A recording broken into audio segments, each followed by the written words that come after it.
Welcome back to सुबह सवेरे पाकिस्तान। और नाजरीन, हम पाकिस्तान की जब बात कर रहे होते हैं तो जब कोई अच्छी खबर आती है इंटरनेशनली पाकिस्तान के लिए तो हम सारे बहुत ज़्यादा खुश होते हैं। और एशियाई नोबेल प्राइज़ की अब हम बात कर रहे हैं, वो भी पाकिस्तान को जो एजाज़ मिला इस हवाले से। बिल्कुल। अगर हम बात करें ना कि मिनिएचर आर्ट जो है वो बहुत ज़्यादा जो है, एक तो देखा जाए तो थोड़ा डिफ़िकल्ट भी है।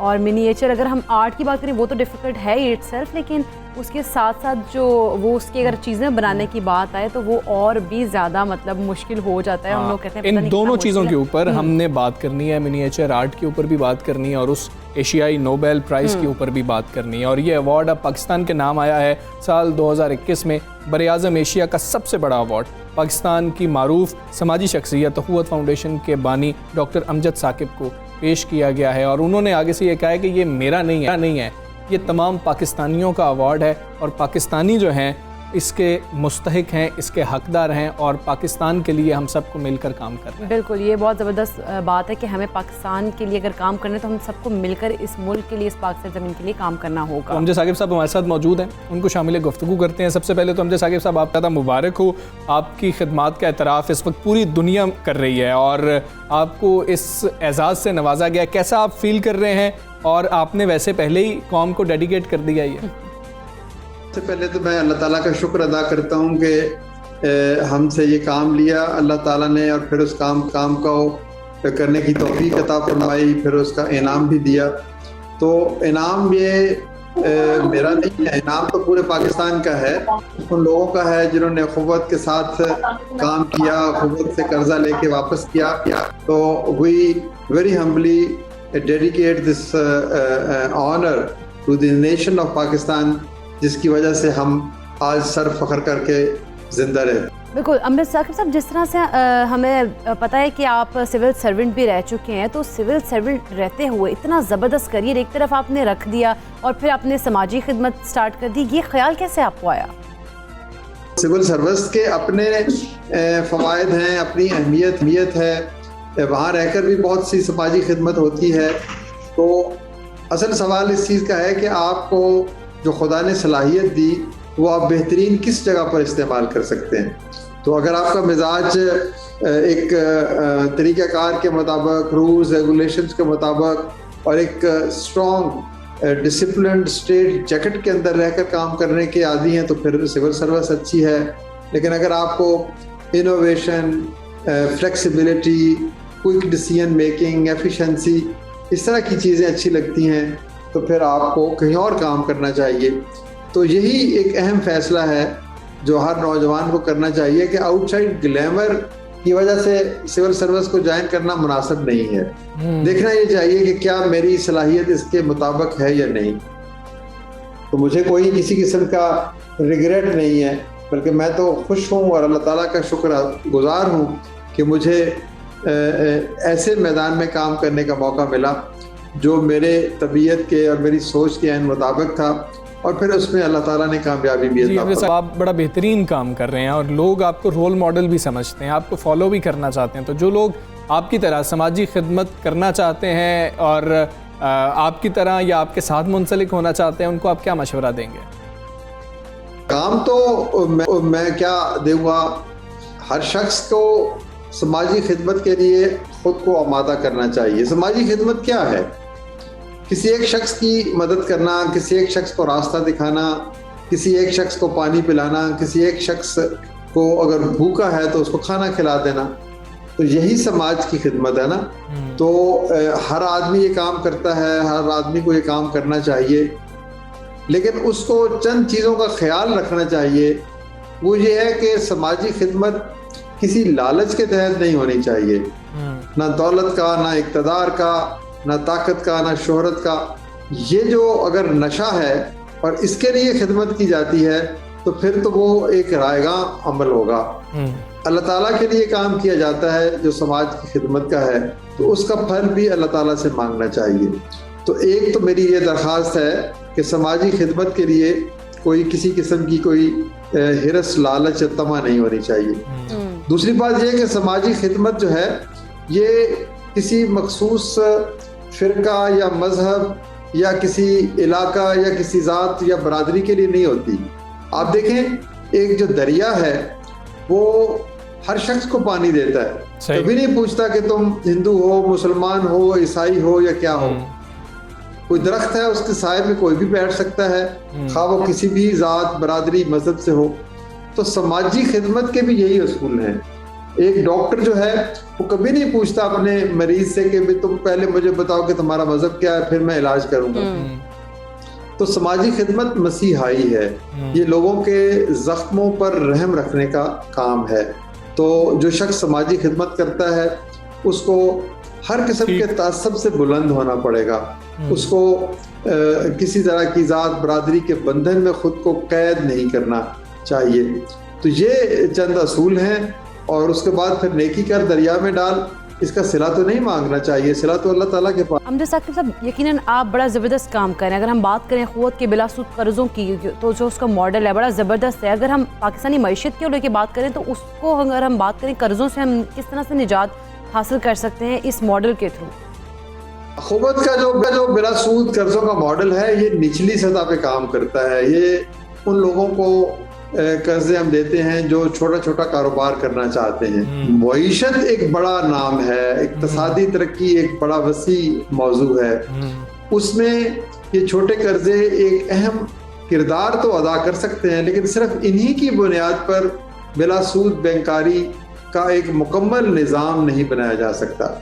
यानी ये उस बिलासूद बैंकारी के निज़ाम का एक इंटीग्रल पार्ट ज़रूर है, लेकिन उस काम के लिए कुछ और भी तगोदो करना पड़ेगी, कुछ और भी उसमें जो अमूर हैं उनको ज़ेर बहस लाना पड़ेगा, कुछ और चीज़ों के ऊपर भी तहकीक और रिसर्च करना पड़ेगी। लेकिन बहरहाल हम ये कह सकते हैं कि बिलासूद बैंकारी या बिलासूद मईशत के तरफ सफ़र के लिए एक बहुत बड़ा सदकात फ़ंड, जिससे लोगों को बग़ैर सूद के छोटे कर्जे या दरमियाने दर्जे के कर्जे मिल सकें, वो एक अहम पेशरफ्त बन सकती है। बिल्कुल ठीक है। अमजद साकिब साहब, फ्री यूनिवर्सिटी की बात करें, क़ुव्वत यूनिवर्सिटी की बात करें, वो भी आपका ख्वाब है, उस पर काम हो रहा है। अब तक कितना काम मुकम्मल हो चुका है? क़ुव्वत बुनियादी तौर पर एक तसव्वुर है, एक फ़लसफ़ा है। यानी हम भी कहते हैं कि अगर पाकिस्तान में 50% लोग हैव्स हैं और 50% हैव नॉट्स हैं, तो ये जो दो तबके हैं अगर ये एक दूसरे की मदद करें, एक दूसरे का हाथ थामें, तो एक अच्छा मुआशरा बन सकता है। अब मंजिल हमारी है एक ऐसे मुआशरे का क़याम जिसमें हर शख्स को इज्जत से ज़िंदा रहने का मौका मिल सके। अब इस मंजिल तक पहुंचने के कई रास्ते हैं। आप कर्जे दे सकते हैं, आप तरबियत दे सकते हैं, आप तालीम दे सकते हैं, आप कानूनी इमदाद दे सकते हैं, आप कोई ज़रूरी शोबा में काम कर सकते हैं। तो मंजिल के हसूल के मुख्तलिफ रास्ते हैं। हमने एक बुनियादी रास्ता चुना कि हमने कहा कि हम छोटे कर्जे देंगे। तो शुरू में ये छोटे कर्जे कारोबार के लिए थे, जिसका नतीजा आज आपके सामने है कि दुनिया इस निज़ाम को तस्लीम करने लग पड़ी है। फिर हमने कहा कि ये कर्जे जो हैं तालीम के लिए भी हो सकते हैं, लॉन्ग टर्म कर्जे। तो फिर हमने एक यूनिवर्सिटी बनाने का फैसला किया, और एक ऐसी यूनिवर्सिटी जिसमें बच्चे पढ़ेंगे और 10 साल के बाद या 20 साल के बाद वो अपनी फीस अदा करेंगे। यानी उनके ऊपर जो इन्वेस्टमेंट होगी वो एक लॉन्ग टर्म कर्ज होगी, और फिर जब वो लौटाएंगे तो उससे कोई और शख्स पढ़ेगा। तो ये उस यूनिवर्सिटी का बुनियादी तस्वर है। इसके लिए भी हमने कॉलेजेस बनाए हैं, एक कराची में है, चकवाल में है, फैसलाबाद में है, कसूर में है। तो ये जब मिलेंगे आहिस्ता आहिस्ता तो फिर हमें अल्टीमेटली एक बिला फीस यूनिवर्सिटी का जो तस्वर है उसको वो अमली शक्ल मिलेगी। डॉक्टर साहब, अगर आज के नौजवान की बात करें तो बेरोजगारी से शदीद परेशान है, ऐसे नौजवानों को क्या मशवरा देंगे कि वो अपने पाँव पर खुद खड़े हो सकें? देखिए, सबसे पहली बात तो यह है कि नौजवान परेशान क्यों है। जिस शख्स को अपनी सलाहियत पर एतमाद हो, जिस शख्स को खुद पर और खुदा पर यकीन हो, उसको परेशान नहीं होना चाहिए। परेशानी के नतीजे में तब्दीली नहीं आती, तब्दीली आती है मेहनत के नतीजे में, तब्दीली आती है खुद पर यकीन और एतमाद के नतीजे में, तब्दीली आती है अपनी जो मंजिल है उसकी तरफ सफ़र करने में। तो सबसे पहले तो मैं यही कहूँगा कि परेशान होना छोड़ दें। परेशान होने से आप कुछ हासिल नहीं कर पाएंगे। खुद पे यकीन रखें और खुदा पे यकीन रखें। दूसरी बात यह है कि हम जो है ना काम की हुर्मत से आगाह नहीं है। हम मिसाल के तौर पर एक शख्स फल की रेडी लगाता है, ठीक है, शाम को वो 1000 या 2000 रुपए कमाता है, महीने के वो 50-60 हजार रुपए कमाता है। अब वो फल की रेडी लगाने वाला अपनी जिंदगी का मालिक है, जब चाहे दुकान पे आ जाए, जब चाहे घर चला जाए, और कोई उसकी रोक टोक नहीं है, वो किसी का जवाबदेह नहीं है, किसी का मुलाजिम नहीं है, किसी का मातहत नहीं है। लेकिन हम उसको तहकीर की निगाह से देखते हैं, हम उसके काम को कोई बहुत अच्छा काम तसव्वुर नहीं करते।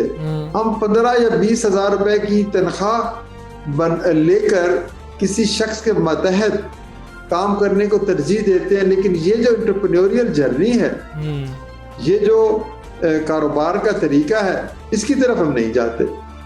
तो अल्लाह के रसूल सल्लल्लाहु अलैहि वसल्लम ने फरमाया कि 90% रिस्क तो तजारत में है। तो नौजवानों को नौकरी पेशा नहीं बनना चाहिए, तजारत करनी चाहिए। आजकल के दौर में आप रेडी भी लगा सकते हैं और ई कॉमर्स के जरिए से दुनिया भर में अपने चीजें बेच सकते हैं जी। तो ये चीज एक मुस्तकिल मिजाजी का तकाजा करती है। हम कहते हैं, वो हजरत वासिफ अली वासिफ ने फरमाया था ना कि हमारे दुखों की वजह यह है कि हम जरूरत से ज्यादा और वक्त से पहले मांगते हैं। तो जो भी शख्स जरूरत से ज्यादा मांगता है और जो भी शख्स आज ही दौलत कमा लेना चाहता है, तो वो परेशान तो होगा। हर चीज़ का एक अमल का एक बिल्कुल ठीक। रमज़ा साकिब साहब, बहुत शुक्रिया आपका। सबसे पाकिस्तान से आप बात कर रहे थे। यकीनन आपको जो ये अवार्ड जो मिला है, ये पूरे पाकिस्तान के लिए फ़ख्र की बात है और हम तमाम पाकिस्तानी बहुत ज़्यादा खुश हैं। और पाकिस्तान के टैलेंट की भी कुछ बात कर लेते हैं। बात कर रही थी इकरा पहले, तो पाकिस्तानी नौजवान से हमने आपको मिलाना है और इस नौजवान ने पाकिस्तान में जो सलाहियतें हैं ना नौजवानों में, वो दिखा के दुनिया को फिर से हैरान कर दिया। फिर से मैं इसलिए कह रहा हूँ एक बार फिर, क्योंकि पहले भी बहुत कुछ कर चुके। बिल्कुल ऐसा ही। मिनिएचर आर्टिस्ट एहसन क़य्यूम ने दुनिया का सबसे छोटा वैक्यूम क्लीनर बनाकर अपना नाम जो है गिनेस वर्ल्ड रिकॉर्ड में दर्ज करवा लिया है। बासलाहियत नौजवान ने पेंसिल की लकड़ी को अंदर से तराश कर और उसके अंदर मशीन लगाई है। ये बहुत ज़्यादा इंटरेस्टिंग एक सिचुएशन और बात है। बहुत ही मुझे तो हैरानगी हो रही थी कि कैसे पेंसिल के अंदर ऐसे काम कर लिया। इससे भी ज़्यादा दिलचस्प बात यह है कि ये मुकम्मल तौर पर ऑपरेशनल है। ये एक बरकी ताकत से चलने वाला आला है जो हम देखें तो अंदरूनी दबाव के नतीजे में, जो मनफी अंदरूनी दबाव होता है, उसके नतीजे में धूल खींचता है। और एहसन ने असल वैक्यूम काम करता है। और एहसन ने 2 बार भारतीय रिकॉर्ड तोड़ते हुए दुनिया का सबसे छोटा वैक्यूम क्लीनर बनाया है, जिसकी पैमाइश सिर्फ 1.3 सेंटीमीटर। जबरदस्त। लाइक मेरा ख्याल है कि मेरा ख्याल नहीं, तुम तो देख भी चुकी हो, तुम अब ख्यालात का इजहार न करो। तुम तो बाकायदा मैं वो देखा है और उसकी जो विजुअल्स चल रहे हैं, अगर हमजा वो देखें तो वो भी बहुत ज़्यादा इंटरेस्टिंग है। कितने वो छोटे छोटे वो उनके औजार हैं जिनसे वो तराश कर उन्होंने चीज़ें बनाई हैं। ऐसे इससे कबल कई आलमी रिकॉर्ड्स अपने नाम कर चुके हैं। सिर्फ वैक्यूम तक ही नहीं, ये रिकॉर्ड जब है दूसरा, उन्होंने पेंसिल के सिक्के पर नन्ही मुन्नी सी जंजीर की 75 कड़ियाँ बनाकर पहले भी वो धूम मचा रखी है। इन्होंने कमाल कर दिया था। तो अब हम एहसन से बात करते हैं कि ये किस तरह का शौक है भाई, ये आप क्या करते जा रहे हैं। एहसन, अस्सलाम वालेकुम, मॉर्निंग। क्या बात है, आपको बड़ी मुबारक हो, आपने बेहतरीन चीज़ बना दी है और आपको अब सराहा जा रहा है। ये ख्याल कहाँ से आता है? ये ख्याल वैसे तो मैं बचपन से ही जो है ना, ये बिल्टिन है, खुदादाद सलाहियत है, ये आर्ट और आर्ट से रिलेटेड काम बचपन से ही मैं आर्ट वर्क करता आ रहा हूँ। लेकिन जो पेंसिल है, जो मिनिएचर है, ये मैंने 2015 में स्टार्ट किया था। एक रशियन आर्टिस्ट था, उससे इंस्पिरेशन लेके मैंने काम स्टार्ट किया मिनिएचर पे। अच्छा, तो ये पेंसिल के ऊपर ही आपने मिनिएचर किया? जैसे हम तो मिनिएचर सिर्फ आर्ट देखते हैं ना, पेंसिल के थ्रू बनाया जाता था। ये कैसे आपने मतलब उस आर्टिस्ट को देख के आपने कहा कि जी पेंसिल के जो सिक्का है उसके अंदर ही मिनिएचर आर्ट करना शुरू कर दूं? जो इंस्पिरेशन थी, वो जो मीडियम था मिनिएचर का, वो मैंने उससे इंस्पिरेशन ली। मीडियम मैंने ग्रेफाइट यूज़ किया, क्योंकि ग्रेफाइट की बहुत मज़ेदार केमिस्ट्री होती है इसके ऊपर जब काम करते हैं तो इसलिए मैंने पेंसिल सेलेक्ट की। अच्छा, ये कुछ स्पेशल पेंसिल होती है या कोई भी पेंसिल आप मुझे दे दें, मैं आपको करके दिखाऊंगा? डिफरेंट पेंसिल्स होती हैं। नॉर्मल पेंसिल भी होती है, जिस तरह सिंपल गोल्ड फिश की पेंसिल होती है। जो मेरा रिसेंट गिनीज वर्ल्ड रिकॉर्ड है, वो सिंपल गोल्ड फिश की जो पेंसिल है उसके ऊपर है। तो मेरी काफ़ी इसके ऊपर रिसर्च हो गई है अब इसके ऊपर। तो डिफरेंट पेंसिल्स है, काफ़ी पेंसिल्स अब पाकिस्तान में अवेलेबल भी नहीं है, तो मुझे फिर बाहर से मंगवानी पड़ती हैं। अच्छा, कितने क्रैक वगैरह आ जाते हैं, बनाते बनाते टूट जाती है, दिल करता है कि यार अब मैं क्या करूँ, ये फिर से ऐसा हो गया। कितनी दफ़ा, क्योंकि हमने तो देखा ना एंड प्रोडक्ट ये है जी, बेहतरीन काम कर दिया, उससे पहले कितनी दफ़ा जो है ऐसा लगता है कि यार ये तो बहुत मुश्किल काम है? बिल्कुल ऐसी टाइम टेकी काम है, बहुत ज़्यादा फोकस्ड रहना पड़ता है। शुरू में जब मैंने स्टार्ट किया था उस टाइम इतनी प्रैक्टिस नहीं थी मेरी, तो उस टाइम ऐसा होता था कि गलत स्ट्रोक लग गया और टूट गया, लेकिन अब इतना ज़्यादा इसकी वजह से पेशेंस आ गया मेरे अंदर। अच्छा। अब वो कंसिस्टेंसी के साथ मैं लगा रहता हूँ और वो फर्स्ट गो में अच्छा, इसका ये भी फायदा होगा, गुस्सा वैसे भी नहीं आता, वो लोगों की बातों पे भी नहीं आता होगा, समझ इतना आ गया। ऐसी है। अच्छा, आपने अभी तक कितने मॉडल्स बना चुके हैं? क्योंकि मेरे सामने जो पड़े और जो मैंने देखा है, ये तो मुझे 5 जो हैं वो तो बहुत ही ज़बरदस्त लगे। इसके अलावा कितने आपने बना चुके हैं और क्या गिफ्ट भी करते हैं फिर बना के ऐसे? एक्चुअली ये तो थोड़े से हैं, लेकिन काफ़ी सारे मैंने बनाए हुए हैं जो मैं इंस्टाग्राम पे उसकी जो फ़ोटोज़ वगैरह है वो अपलोड करता हूँ। और कस्टमाइज ऑर्डर लोग प्लेस करते हैं, वो भी मैं काम करता हूँ। लोग नाम वगैरह लिखवाते हैं, लोगोज अपने कार्व करवाते हैं अपने ब्रांड्स के, तो ऐसे काम करता हूँ। अच्छा, ये वैसे आप लेके भी आए हैं, आपने जो चीज़ें बनाई हैं ये हम देखना चाहेंगे कि अगर आप नाजरीन को, व्यूअर्स को दिखा सकें तो इसको ज़रा अपने फ्रंट पे कीजिए ताकि आप कैमरे में इसको हम दिखा सकें लोगों को कि जी कि ये आर्ट है। अब इसमें हम मुख्तलिफ चीज़ें देख रहे हैं, जैसे ही वो कैमरे पे कट होता है तो हम आपसे जानते हैं। अच्छा, आप बताना चाहिए, आप कैमरे पे कट हैं जी। ये फर्स्ट है, ये बोल्ट है, बोल्ट कार्व किया हुआ है। जो सेकंड है ये पेन की निब है, बिल्कुल ऐसे ही ये थर्ड है लेडर है, सीढ़ी है जो, और जो फोर्थ है ये एंकर है, और जो फिफ्थ है ये इंटरलॉक की है, की बनाई हुई है। बिल्कुल, ये हम तो बड़ा क्लियरली इधर देख पा रहे हैं, बड़े बेहतरीन छोटे छोटे चीज़ें। बिल्कुल छोटे छोटे चीज़ें। वैक्यूम भी दिखाइएगा, क्योंकि जो वैक्यूम है ना वो मैं खुद भी देख के बहुत हैरान हुई थी कि ये this is my second Guinness world record, so its length is 1.3 centimeters. It is totally operational. सो जैसा कि मेरा मीडियम पेंसिल है तो वो मैंने पेंसिल ही यूज़ किया। जो आउटर शेल है इसका, जो बॉडी है वो पेंसिल को ही कार्व करके मैंने अंदर से उसके अंदर मशीन सेट की। ये फंक्शनल है, पेंसिल वैक्यूम है। हाँ। ये फंक्शनल है, किस तरीके से काम करता है? ये इलेक्ट्रिकली ऑपरेटेड होता है 4.5 वोल्ट्स पे। तो जब इसको अटैच करते हैं तो जिस तरह डस्ट पार्टिकल्स होते हैं वो अपने अंदर सक करता है, जिस तरह काम वैक्यूम क्लीनर काम करता है। ये वैक्यूम बनाने का ख्याल कैसे आ गया? वो तो आपने चले वो देख लिया, वो अपने उससे इंस्पिरेशन थी, आपने बनाना शुरू किया। वैक्यूम कैसे पेंसिल के अंदर बनाने का ख्याल आया? वैक्यूम जो है ये लास्ट ईयर मैंने गिनीज वर्ल्ड रिकॉर्ड की वेबसाइट पे ये रिकॉर्ड देखा था जो एक इंडियन आर्टिस्ट के पास था। Then I thought of breaking it. मैंने इसके ऊपर काम शुरू किया, इसके ऊपर प्लानिंग शुरू की। तकरीबन प्लानिंग में 4 से 5 मंथ्स लग गए थे। अच्छा। तो इसके डिफरेंट कंपोनेंट्स वगैरह मैंने इकट्ठे किए, इसकी सारी प्लानिंग की। देन मैंने ऑफिशियल अटैम्प्ट थी वो 4 अक्टूबर 2020 को की थी। ओके। तो अभी मैंने इसके लिए एक एप्लीकेशन सबमिट करवानी पड़ती है उनको, गिनीज वर्ल्ड रिकॉर्ड्स वालों को। देन वो एप्लीकेशन 3 मंथ्स बाद उनका रिप्लाई आता है कि वो सबमिट हो गई, एक्सेप्ट हो गई है। देन वो एक्सेप्ट हो गई थी। मैंने अपने इसके जो सारे एविडेंसेस होते हैं, इसके जो मेकिंग के सारी फ़ोटोज़ वीडियोज़ टाइप, वो मैंने सारी सबमिट करवा दी थी। लेकिन इसी दौरान एक और इंडियन आर्टिस्ट था, वो एक दूसरे रिकॉर्ड के साथ आ गया जो मेरा रिकॉर्ड भी एक्सीड कर रहा था। देन नहीं, वो पहले वाला जो आपने एप्लीकेशन दी थी ये 1.3 सेंटीमीटर, पहली वो कितना था? पहला जो एप्लीकेशन थी, पहले जो रिकॉर्ड था, जो रजिस्टर्ड रिकॉर्ड था, वो 2.9 सेंटीमीटर्स का था। मैंने जो अपनी अटैम्प्ट की थी वो 1.9 सेंटीमीटर्स की थी। तो वो मैंने 1.9 सेंटीमीटर्स के अकॉर्डिंग, इंडियन ने कितना बना लिया? उसने बनाया 1.76। अच्छा। तो वो मेरा एप्लीकेशन अभी प्रोसेस चल रहा था। तो फिर मैंने जो मेरे जो रिकॉर्ड मैनेजर थी उनसे मैंने रिक्वेस्ट की कि मुझे एक और चांस दिया जाए ताकि मैं इसको अमेंड करके और छोटा कर सकूं। उन्होंने मुझे एक और चांस दिया। देन मैंने इसको 1.4 सेंटीमीटर पे ले आया। तो मैंने दोबारा एविडेंस ये सबमिट करवा दिए। तो देन फिर ये भी एप्लीकेशन अभी प्रोसेस में ही था और एक और इंडियन आर्टिस्ट था, उसका रिकॉर्ड रजिस्टर्ड हो गया। He came with his record of 1.4 centimetre. अच्छा। मैंने 1.46 बनाया था, वो 1.4 के साथ आ गया। देन बहुत ज़्यादा डिसहार्ट हो गया था, लेकिन मैं हिम्मत नहीं हारता। देन मैंने अगेन उनसे रिक्वेस्ट की और उन्होंने मुझे अगेन चांस दिया और मैंने इसको 1.3 का बनाया जो अब रजिस्टर्ड रिकॉर्ड है। क्या बात है यार, बहुत बेहतरीन, ज़बरदस्त। मैंने हिम्मत नहीं हारनी। मैंने जो ये इंडियन है ना आर्टिस्ट, इसका रिकॉर्ड 3 इंडियन रिकॉर्ड। क्या बात है कि इसमें इतना काम हो रहा है, ये बड़ी अच्छी बात है कि उधर भी इतना अच्छा काम हो रहा है। बिल्कुल, उधर भी माशाल्लाह से कि वो किस तरीके से हमें कम्पीट करना पड़ा, हमें एक सख्त मुकाबला मिला, इतना आसान नहीं है। अब 1.3 वो खुदा न खास्ता कोई तोड़ देता है तो हमारे पास इससे नीचे की गुंजाइश मौजूद है। बिल्कुल। अब जिस तरह रिकॉर्ड होता ही टूटने के लिए, मैंने खुद भी इसका और प्रोटोटाइप सोचा हुआ है जिसके ऊपर मैं काम करूंगा तो इसको मैं और एक्सट्रीमर लेवल पे लेके जा सकता हूँ। क्या बात है। वैसे हम इससे, मेरा ख्याल है कि जो फ़ोन में अगर डस्ट चल जाए उसके स्पीकर में हम उसको भी आराम से निकाल सकेंगे।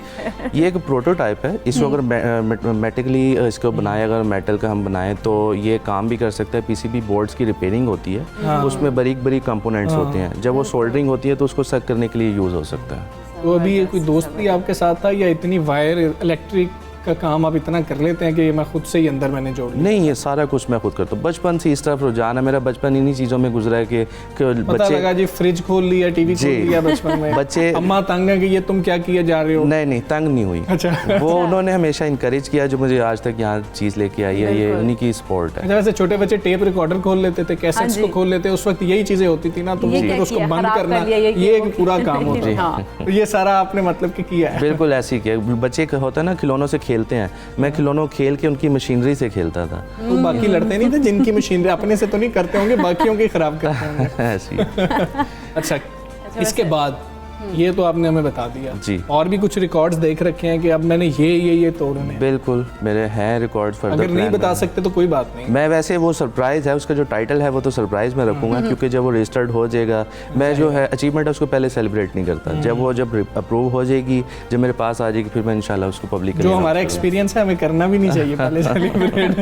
बिल्कुल। 3 दफा तो बदलना पड़ा हाँ इसको। जी, बिल्कुल ऐसे ही है। अच्छा, आपने जिस तरह से अब ये मिनिएचर में आपने ये वैक्यूम बनाया, आप ऐसा कुछ कर रहे हैं कि इस तरह की प्रोडक्ट्स जो हैं वो मार्केट में लेकर आएँ और आप कहें जी अब मैं जो हूँ ये मार्केट में सेल पॉइंट ऑफ व्यू से इसको करना स्टार्ट करेंगे? एक्चुअली ये वाला काम जो है ग्रेफाइट का मिनिएचर का, ये तो मैं सेल आउट भी कर रहा हूँ। ये भी जिस तरह है प्रोटोटाइप, अगर इसको कोई यूज़ करना चाहे, इसका जो मॉडल बनाना चाहे उसको यूज़ करने के लिए, तो वो बना सकता है ऑब्वियसली। अच्छा, ये आइडियाज़ कहाँ से आते हैं? मतलब कि कोई आप इस पे रिसर्च कर रहे होते हैं या फिर सो के उठे दिमाग में एक आइडिया है कि ये भी तो बन सकता है?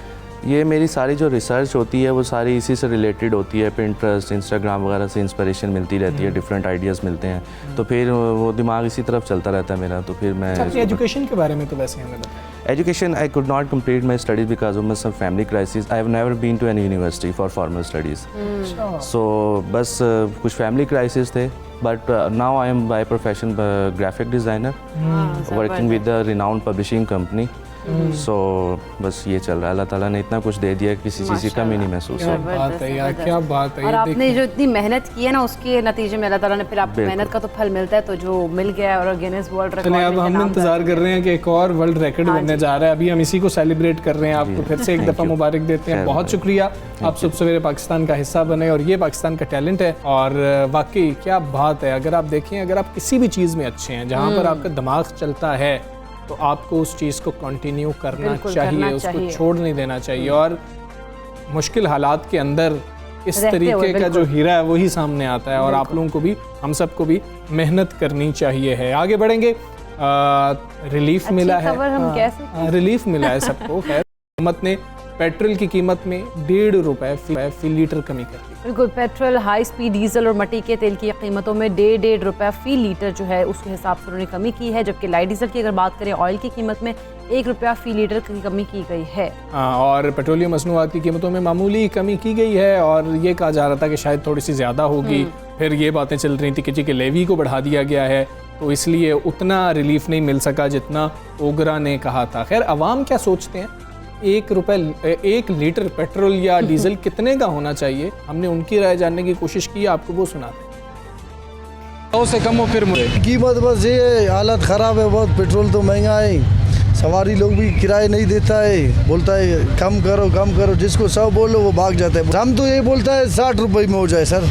अभी क्या करें, कारोबार नहीं, हालत ख़राब है, आप खुद देख रहे हो, आपके सामने है। रिलीफ समझते हैं, अगर कम और कम भी करे फिर भी रिलीफ समझते हैं गरीब लोगों के लिए, स्टूडेंट के लिए फिर भी कुछ है, लेकिन हम लोग ना खुश है। बिल्कुल 100 रुपये हो जाए, 90 रुपये हो जाए, फिर भी सही है, हमारे लिए गुजारा तो बन जाएगा यार हमारा। जो टैक्स हैं इतने ज़्यादा है ना, और जो इतने सालों से गवर्नमेंट बढ़ाती जा रही है, कम से कम इसको 100 या 110 के माबेन आना चाहिए दरमियान। तकरीबन 100 रुपये तक होना चाहिए, तकरीबन इससे ऊपर नहीं जाना चाहिए। बस 100 रुपया हो बस ठीक है। जितना कम रहे उतना गरीबों के लिए भी अच्छा है।